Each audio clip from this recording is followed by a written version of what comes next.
Rise and shine, my people. Welcome back to the channel. This is Evan Auget at the Astrophysique.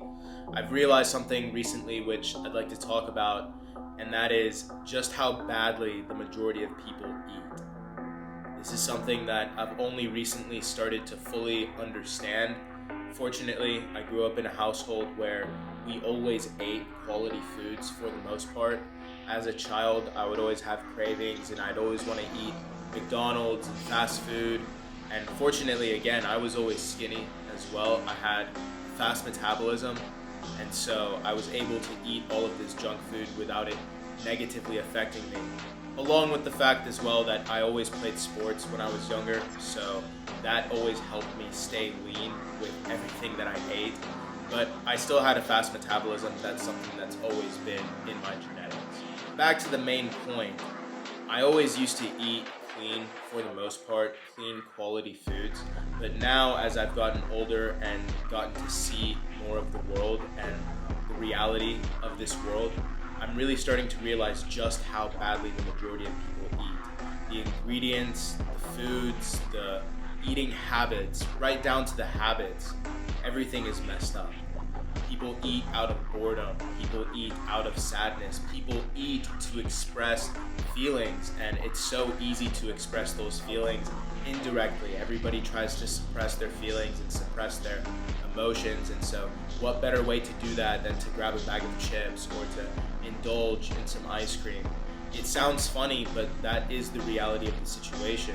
People aren't even hungry and they're still eating left and right. So it's the quantity of food that is just absurd, but also the quality of food.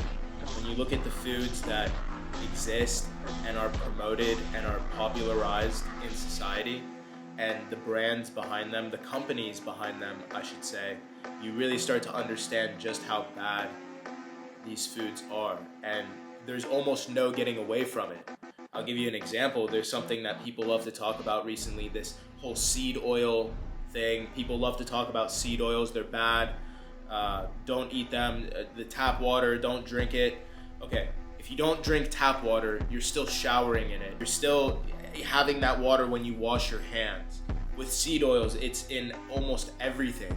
Literally almost everything. And I'm not saying that there is no way around it. I'm not making an excuse or justifying any of that, because there are things to be said about why you should try to avoid those things. However, you also have to be realistic. If you're talking about just a regular person, somebody who's trying to improve their physique, then that might be going a little bit too far. Back to the main point. The foods are just disgusting and people eat like garbage. People eat like absolute garbage, eating out multiple times throughout the day. The foods themselves are all fried, fatty foods. It's terrible. It's terrible. And so it's no wonder when you eat like that, how your health and your physique and your fitness will all suffer. And not only that, but your mindset as well. I absolutely believe the foods that you put into your body not only fuel your body, but fuel your brain, which is obviously part of your body. So it makes sense that your food is your fuel, and not just, again, for your muscles, but for your brain as well. The foods that you eat are affecting the way you think and affecting the way that you perform in work, in life, even right down to your relationships with other people and your relationship with yourself. When you are eating good food, you feel better. When you're eating bad food, you feel bad.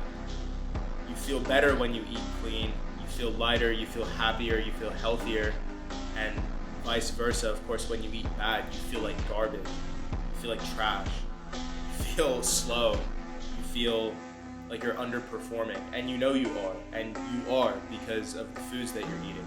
So when you make the conscious decision to eat healthier, you're improving your life in absolutely every aspect.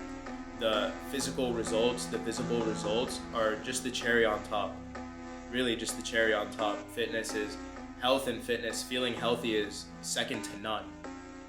I'd rather be healthy than just look healthy and not actually be healthy. That's something that I'm really starting to understand, how much of a factor diet plays in people's lives and how it's really holding people back in their fitness journeys.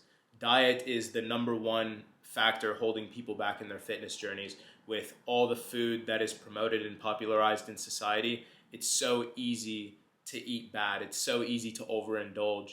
And people overindulge just out of emotion, just to express whether it's boredom, whether it's sadness, whether it's loneliness, whether it's whatever it is, people are expressing themselves by eating. And that's not a good habit to pick up. Anyway, that's what I want to talk about today. Somewhat of a rant, somewhat of a discussion. Let me know what you think. Let me know how you've noticed or how you've felt like your diet has impacted you in your life in any way. And I guess that's it. Shoot for the stars.